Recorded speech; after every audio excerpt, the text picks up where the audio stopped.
The hurricane was making landfall, but I was deep in a game of Valorant, my focus absolute. The digital roar of gunfire in my headphones drowned out the real-life howl of the wind outside. My phone screen lit up with a notification, a name I hadn't seen pop up on its own in months. Sophia Reed, my girlfriend, was blowing up my phone. I didn't even glance at it. I was on the verge of an ace, a perfect 5-kill round. A moment later, the text turned into a call. The vibration buzzed against my desk, insistent. The distraction was just enough. My character was caught in a crossfire, and the enemy team swarmed me. My screen flashed gray. Eliminated. You got to be kidding me, I muttered, ripping off my headset. I stabbed the answer button, my voice tight with frustration. Before I could say a word, Sophia's shrill voice cut through the speaker. Leo, have you even looked at the news? Yeah, I've seen it, I said, my eyes still glued to the respawn timer on my monitor. There was a pause, then her voice climbed an octave. It's a Category 4 hurricane. Do you understand what that means? She shrieked. I haven't heard from you all day, and you can't even be bothered to check if I'm okay? I rolled my eyes, the familiar exhaustion washing over me. Weren't you the one who told me, after our last fight, that I'm not supposed to harass you when you're busy with work? You? She was speechless for a second, then her tone shifted, becoming softer, wounded. Are you still mad that I went on that business trip with Caleb instead of being here for your birthday? She sighed. Leo, I'm not going to have this conversation again. You're a grown man. You need to stop obsessing over birthdays and petty feelings and focus on your career. When are you going to grow up? I took a long, slow sip of my ice-cold Coke. Caleb Vance was the new assistant Sophia had hired this year. I don't know what kind of game he was running, but he had my notoriously demanding girlfriend wrapped around his little finger. Every assistant before him had been chewed out and spit back out, one of them quitting in less than 3 days. But Caleb, he not only lasted 6 months, but he'd also turned Sophia into his personal defender. He'd messed up a major financial report, forcing the entire department to pull an all-nighter to fix it, and she hadn't said a single harsh word to him. We'd fought about Caleb more times than I could count. But right now, something else was more important. I cut her off. Is Caleb about to pass out? Sophia faltered on the other end. He's losing a lot of blood. He's going to show. Wait, how did you know that? Good to know. Before she could ask another question, I hung up and took a huge, satisfying bite of fried chicken. It felt incredible. In my last life, I must have been a complete idiot to go save them. When the hurricane hit, I'd driven like a madman through the storm, searching for her. I finally found them in a collapsed beachfront hotel, huddled together under the rubble. Without a second thought, I started tearing away chunks of concrete with my bare hands, ignoring the pain as my skin shredded and my hands dripped with blood. And what did I get for it? Sophia pushing me off the rooftop of the hospital. Just because Caleb's surgery was unsuccessful, she blamed me, screaming that my amateur rescue had made things worse. Some other sucker could save that psycho this time around. The next day, I was in the middle of a work call when I heard the front door open. I turned to see Sophia standing in the living room, soaked to the bone with a nasty gash on her leg. The old me would have rushed to get her a towel and a first aid kit. The new me just felt a pang of disappointment. She was still alive. Figures. Only the good die young. Seeing my complete lack of reaction, Sophia's brow furrowed. Leo, are you blind? Can't you see I'm hurt? Aren't you going to help me? I gave her a once-over before turning back to my laptop. You made it back on your own, didn't you? Looks like you're fine. Her face hardened. Leo, it's not what you think, she said, her voice strained. Caleb and I just happened to be taking shelter in the same hotel. You have to believe me. I just gave a non-committal and nodded. I believe you. Anyway, I've got to get to the office. My indifference seemed to set her off. She grabbed my arm, her grip surprisingly strong. Leo, how long are you going to keep this up? Caleb and I are just... I cut her off again, pulling my arm away. Seriously, I believe you, but I'm going to be late for work. Without waiting for her reply, I walked out and slammed the door behind me. After leaving the apartment, I took an Uber straight to the office, but not to resign, to report a crime. After 7 years with Sophia, I knew her better than anyone. For Caleb, she had torched her own professional ethics, principles she once held sacred. When she first started at the company, she was known as the Iron Maiden. Her old boss had tried everything, threats, bribes, to get her to cook the books, but she refused. She didn't just refuse. She blew the whistle to corporate headquarters. The guy was fired and had to crawl back to his hometown in shame. She once recovered a massive debt for the company from some shady local characters who sent her razor blades and dead rats in the mail to intimidate her. Sophia didn't even flinch. She stared them down, got the money back, and helped put them behind bars. Back then, everyone at the office worshipped her. They'd all said she was tougher than any man in the boardroom. And now, to protect this pretty boy newcomer, she was breaking every rule she ever lived by. She wasn't just embezzling company funds for him to play the stock market with. She was falsifying records to cover his losses. Maybe the hurricane had blown her conscience away. I walked into my boss's office, my face a mask of grim determination, and handed him the file I had prepared. Then, I called the company's internal ethics hotline. After it was all done, I stepped out of the building and took a long, deep breath. Soon, I'd finally be free. When I got home that evening, I planned on packing my bags and leaving for good, but I was surprised to see the light on in the bedroom. Cough, cough. A weak cough came from the room, followed by Caleb's frail voice. Sophia, thank you so much for this. And for helping me with all my work stuff. A pause. But are you sure Leo will be okay with me staying here? Before Caleb could finish, Sophia cut him off. Don't mention his name. I get angry just thinking about him. If he hadn't taken his sweet time coming to rescue you, you wouldn't be hurt this badly. A wave of nausea hit me. So that's why she wasn't at the hospital with Caleb. She'd brought the parasite home with her. Inside the bedroom, Caleb must have heard the front door close. He put on a pathetic, wounded expression. Leo, I'm so sorry. I accidentally made a mess in your and Sophia's room. His tone was humble, but his eyes were filled with smug provocation. The old me would have charged in there and punched in the face. The me of today just found it hilarious. The guy had a broken arm and leg and was still trying to act out some cheap soap opera fantasy. As for the apartment, I'd already signed it over to a property manager this morning. It would be on the market within a week. Let him enjoy his little victory lap. I put on a smile. Don't worry about it, man. Stay as long as you like. With that, I went into my home office to sort through some work documents. After a while, Sophia, probably sensing something was off about my calm demeanor, cleared her throat from the other room. Leo, I'm in the mood for that steak you make. Then she added, oh, and Caleb's allergic to onions, so make sure you don't use any. I knew exactly what she was doing. This was her way of offering an olive branch, a chance for me to get over it and go back to normal. All I felt was a bitter irony.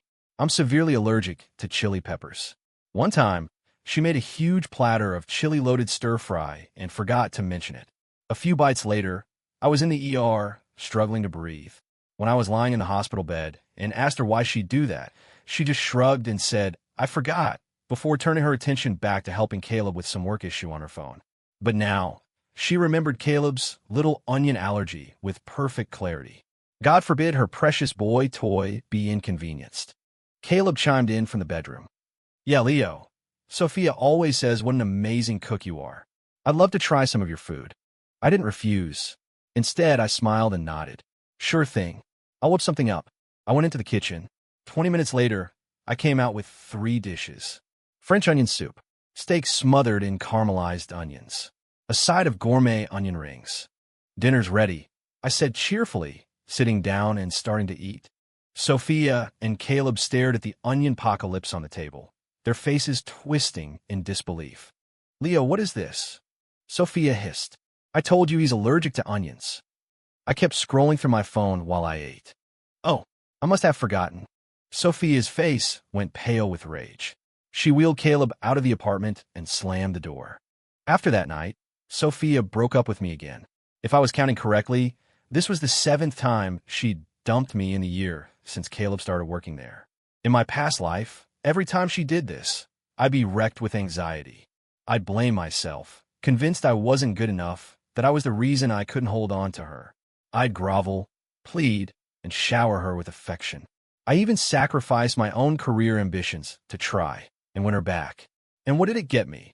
My compromises were met with more cruelty, my concessions with more pain. This time, however, things were different. My appetite was great, I was sleeping like a baby, and my productivity at work was through the roof. Let her have her tantrum. As for her blocking my number, I couldn't have been happier. Not having to deal with that lunatic every day felt like it took 10 years off my age. I had just left work, planning to call some old friends and grab some barbecue and beers when my phone rang. It was Caleb. "Hey, Leo, it's Sophia. Her leg is infected. You have to come see her. She's asking for." I hung up before he could finish. Annoying. Sophia getting an infection had nothing to do with me. Frankly, I hoped it was fatal. I'd barely walked 10 feet before my phone rang again. A different, unknown number. I answered. Sure enough, it was Caleb's slimy voice. "Hello. Leo, please just listen." His voice was pleading. It was all a misunderstanding.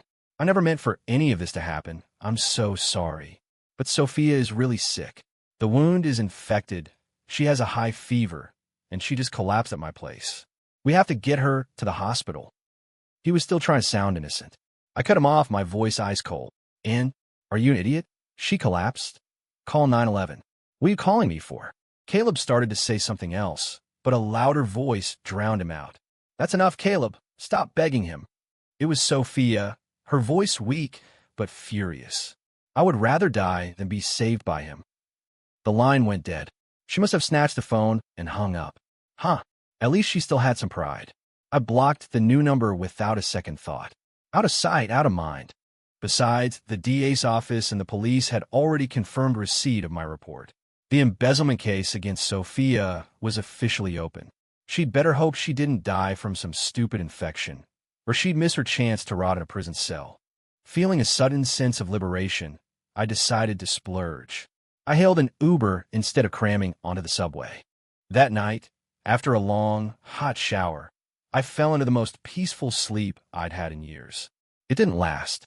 A frantic, persistent ringing of my doorbell woke me up. No surprise, it was Sophia. I opened the door, frowning. "What do you want?" She looked like a victim from a Victorian novel, biting her lip.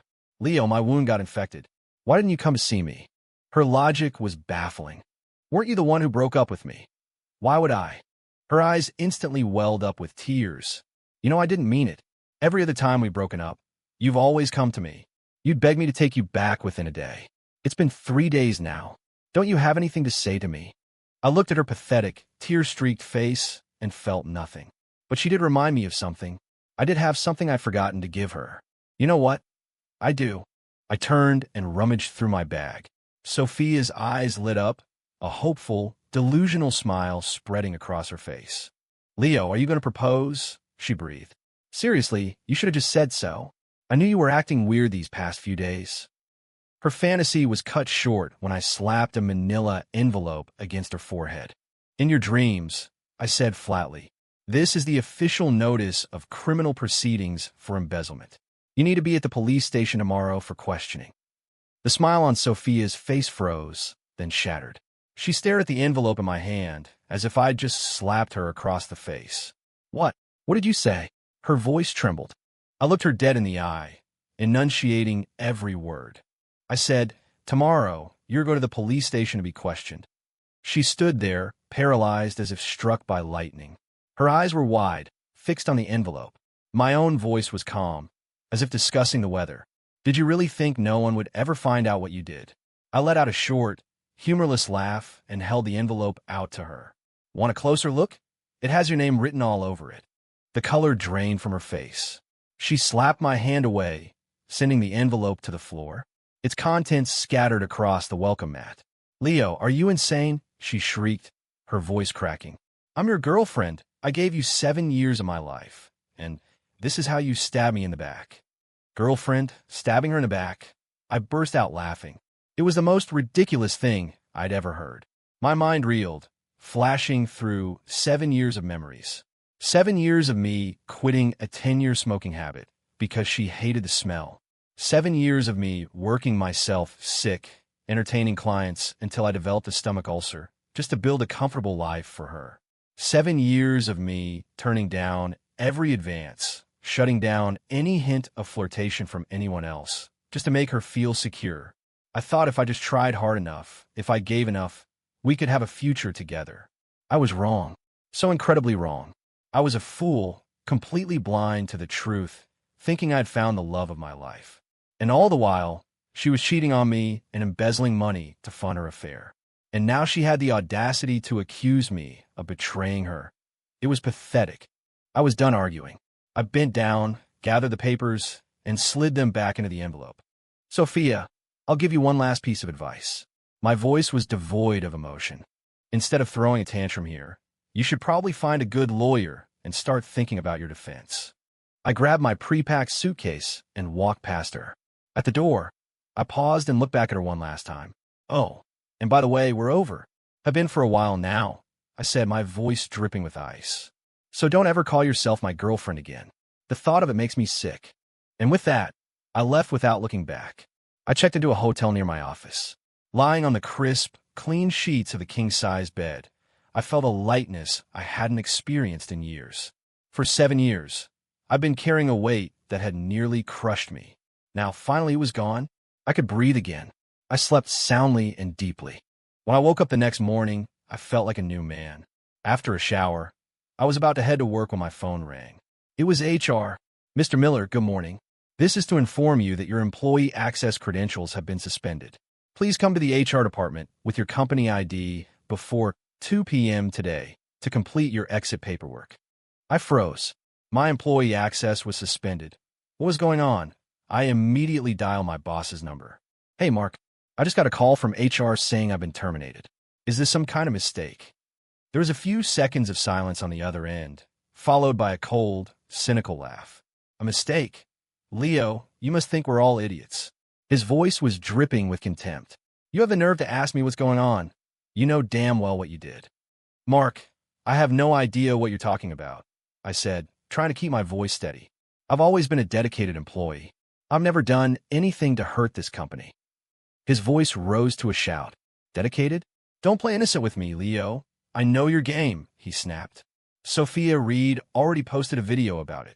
We know you two broke up recently. This looks like a conspiracy where you two were in on it together until you had a falling out. Considering your 10 years of service, I'm giving you a chance, he continued, his tone turning menacing. Get the money you transferred back into the company accounts. Now, otherwise, we'll handle this officially. He hung up. I stood there, phone in hand, my mind reeling. Sophia posted a video. We were co-conspirators. None of it made any sense. I quickly opened TikTok and searched her name. Sure enough, the #1 trending topic was hashtag Sophia Reed exposes abuser. My hands trembled as I clicked on it. The video showed Sophia in a hospital gown, her face pale and tear-stained, looking fragile and pitiful. She spoke to the camera, her voice choked with sobs, accusing me of years of emotional abuse and manipulation. She claimed I had threatened her, coerced her into embezzling company funds for me. She said the only reason she never came forward was that she held onto a sliver of hope that I would see the error of my ways and change. But I had only let her down time and time again, even abandoning her when she was sick and injured. As she broke down completely, unable to speak, Caleb appeared on screen. He put a protective arm around her and stared grimly into the camera, declaring that he would get justice for Sophia and make sure the villain faced the consequences. The comment section was a firestorm of hatred directed at me. This Leo guy is human garbage. What kind of monster treats his girlfriend like that? He belongs in prison. Throw away the key. We support you, Sophia. Don't let that scumbag get away with this. My heart breaks for you, Sophia. I hope you can heal and find happiness. It got worse. People were doxing me, posting my personal information. My parents were getting threatening messages. My fists clenched. I was about to call Sophia and demand an explanation when the main door to the office was thrown open. A group of angry-looking men stormed in, some of them holding pipes and wrenches. Leading them was Sophia. Her eyes met mine across the room, and she pointed a trembling finger at me. That's him, she screamed. He's the one who forced me to transfer the project funds. In the next instant, a rough hand grabbed the collar of my shirt and yanked me out of my chair. A burly man with a furious face and murder in his eyes pressed the flat of a large kitchen knife against my throat. You, he growled, his voice a low, guttural snarl. You're the one who ruined my life. The cold steel against my skin sent a shiver down my spine, but I didn't let the fear show. He shoved me to the floor, the point of the knife now pressing against my chest. My whole family depended on that final project payment. He choked out, tears welling in his eyes. My daughter. My little girl. She was only 5 years old. His voice broke. She had leukemia. We finally found a bone marrow match. All we needed was the money for the surgery to save her life. He sobbed, the sound raw and agonizing. Because of you. Because you stole that money, our funds were frozen. My daughter. We lost her. The man was weeping uncontrollably, but the knife in his hand pressed harder against my sternum. I didn't panic. I just let out a quiet sigh. It wasn't me, I said calmly. The person who stole the money. The person who caused your daughter's death. It wasn't me. Sophia's sharp voice cut through the air. Still lying through your teeth. Are you going to keep denying it until the very end? She strode over to me, looking down with an expression of pure contempt and triumph. Someone in the crowd behind her chimed in. If it wasn't him, who was it? He's a senior manager. Who else could move that kind of money? Exactly, another voice yelled. He's just trying to save his own skin. That's why he broke up with Sophia, to cut ties before he got caught. Scumbag. Monster. The crowd was a rising tide of anger, every eye fixed on me with hatred. I looked around and saw that they were all swept up in Sophia's performance. No one was going to believe a word I said. I took a deep breath, forcing myself to stay centered. I didn't embezzle any money. This was all. It was all him. I lifted my head and locked my eyes on the man standing silently beside Sophia. Caleb. Caleb's face paled, and his eyes darted around nervously. What? What are you talking about? A cold smile touched my lips. Am I talking nonsense? You know the truth. I raised my voice for everyone to hear. You think you can get away with it? You think no one knows what you did? Caleb was sweating now, his face a ghostly white. Sophia immediately stepped in front of him, shielding him. You're just trying to frame him, she yelled. He's a new hire. How could he possibly get access to project funds? His mother is sick and needs his support. If he had that kind of money, why wouldn't he just run instead of sticking around to face this? She gave a dramatic, bitter laugh. It's a shame the office security footage and server data were mysteriously wiped. Otherwise, everyone could see your true colors. Enough, the big man roared, silencing her. He turned his furious gaze back to me. You say it was him. Where's your proof? Proof. I smirked and pulled a small USB drive from my pocket. Funny you should ask. I happen to have a copy of that mysteriously wiped security footage right here. Who wants to watch? Sophia and Caleb's faces went white. They stared at the USB drive in my hand, as if it were a venomous snake, their eyes wide with terror. I almost laughed. In my last life, I had fatally overestimated their intelligence and integrity. I wouldn't make that mistake again. What's the matter? Scared, I said, plugging the drive into a nearby desktop computer. The video file opened. On the screen, in crystal clear quality, was the footage from the finance office. It showed Sophia and Caleb huddled over a computer, furtively altering financial records. The hidden microphone I'd planted picked up their conversation perfectly. Sophia, are you sure about this? If we get caught? Caleb's nervous whisper filled the room. Stop worrying, Sophia's voice replied, sharp and confident. If anyone finds out, we just pin it all on Leo. No one will ever suspect us. But, no buts. This is the plan. Just do as I say. The video ended. The room was utterly silent for a moment, then erupted. So it was them. I knew it. Leo would never do something like that. Those two are disgusting, absolute scum. The crowd's anger, once directed at me, now turned on Sophia and Caleb with twice the intensity. They were completely cornered, their lies exposed. No, that's not real. The video is a fake. Caleb stammered, but the burly contractor didn't wait for an explanation. He grabbed Caleb by the shirt and landed a solid punch on his jaw. You bastard, the man screamed, his voice thick with grief. You killed my daughter. He rained blows down on Caleb, who crumpled to the floor, unable to defend himself. Sophia rushed forward, trying to pull the man off. Stop! Don't hurt him! You shut your mouth! The man roared, shoving her away. He pointed a trembling finger at her. You venomous snake! You have the nerve to defend him? My daughter is dead because of you. Sophia, speechless and sobbing, could only watch as the situation devolved into chaos. I had already dialed 911. The police arrived quickly, separating everyone and taking a battered Caleb and a hysterical Sophia into custody. As a key witness, I went with them to the station to give my statement. After I was done, I left. The nightmare was finally over, or so I thought. Later that night, as I was finally processing the day's events, my doorbell rang insistently. I opened it to find Sophia standing there. Her eyes were red and swollen, her face streaked with fresh tears. She looked utterly broken. The moment she saw me, she fell to her knees. "Leo, please, I'm begging you," she cried, grabbing at my pants leg. "You have to help Caleb. He was just confused. He didn't know what he was doing. He's a good person, deep down," she pleaded. "If you'll just forgive him, I swear he'll never do anything like this again." I looked down at the woman kneeling at my feet, and I felt nothing. No pity, no anger, just a cold, empty void. In my last life, she had knelt before me just like this, begging me to save Caleb. And like a fool, I believed her tears, her promises. I helped her. My reward was betrayal and death. I would not make the same mistake twice. "Sophia, you seem to be confused," I said, my voice flat. "Caleb's problems have nothing to do with me. And you and I added, looking down at her with disdain, "are finished. If you want to beg someone else. Not me."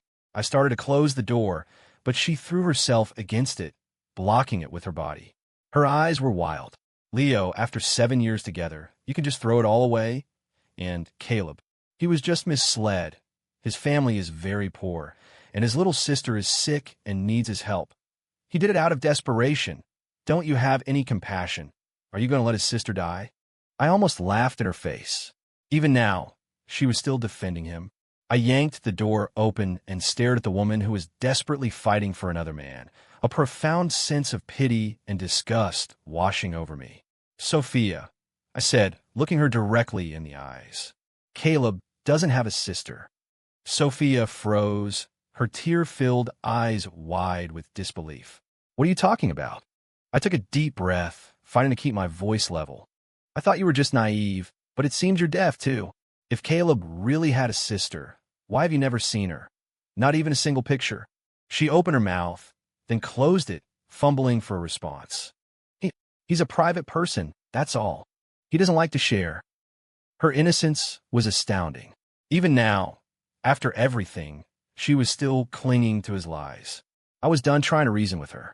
I pulled out my phone and showed her the police background check on Caleb they had shared with me. "See for yourself. I'm tired of talking to you." She hesitantly took the phone and scanned the screen. In an instant, the color drained from her face. Her body went limp, and she slumped to the floor as if her strings had been cut. This can't be," she whispered. "He's an orphan. He told me we were from the same part of the country. He said he had elderly parents and a sick sister to take care of." I looked down at her pathetic form. "Of course he did. It was all a lie to gain your sympathy. Did you really think a normal guy would go after a woman who was already in a long-term relationship? He targeted you from the start. He manipulated you, turned you against me. Also, he could use you to get access to the company's funds." I knelt down to her level. "And right about now, while you're out here begging for him, I guarantee he's in an interrogation room, singing like a canary and telling the police that you were the mastermind behind the whole thing." Sophia shot up, her eyes filled with a new kind of terror. "No, that's impossible. He wouldn't do that to me. We had a deal." Her denial was cut short by a sharp knock on the door. I opened it to find several police officers standing in the hallway, one holding an arrest warrant. "Sophia Reed," the lead officer said, his voice firm. "Caleb Vance has given a full confession. He states that you were the primary architect of the embezzlement scheme. You're under arrest. Please come with us." Sophia's face turned to ash. All the fight went out of her, and she collapsed completely. The man she loved, the man she had thrown away her life for, had betrayed her without a second thought. Her shock quickly curdled into a desperate, frantic rage. She scrambled to her feet and pointed a shaking finger at me. "It was him. It was all him," she screamed, her voice raw. "He made me do it. He made me get close to you. He made me steal the company's data. He forced me." I just looked at her, my expression cold. "Sophia, even now, you're still trying to blame someone else? Are you going to stand there and claim you got no benefit from any of this?" She froze, speechless. "You shut up. You don't know anything," she shrieked, lunging at me like a cornered animal. I sidestepped her easily, and the police officers quickly moved in to restrain her. "Leo, please, you have to help me." she sobbed, grabbing my arm as they pulled her away. Tell the police the truth. Caleb forced me into this. I'm innocent. After 7 years, doesn't our time together mean anything? For the love we used to share, please help me. I looked at her, a swirl of complicated emotions passing through me. I had loved her once truly, but that person was long gone. I pulled my arm from her grasp. Sophia, I said, my voice flat and final. You're not sorry for what you did. You're just sorry you got caught. Her wails echoed down the hallway as the officers led her away. I watched until she was out of sight, feeling no satisfaction, no anger, only an overwhelming sense of relief. It was finally over. In the end, the official police report and the company's internal investigation completely exonerated me. The online mob that had been calling for my head turned on a dime, flooding my inbox with apologies, but I didn't care anymore. The story went viral. Far from being ruined, my reputation was enhanced. I was the guy who stood up to corruption, the brilliant strategist who beat the villains at their own game. Headhunters from top firms started calling, impressed by my integrity and nerve. My career skyrocketed, and I quickly found myself on a path to success I'd only dreamed of. Caleb, facing multiple charges, was sentenced to 10 years in prison.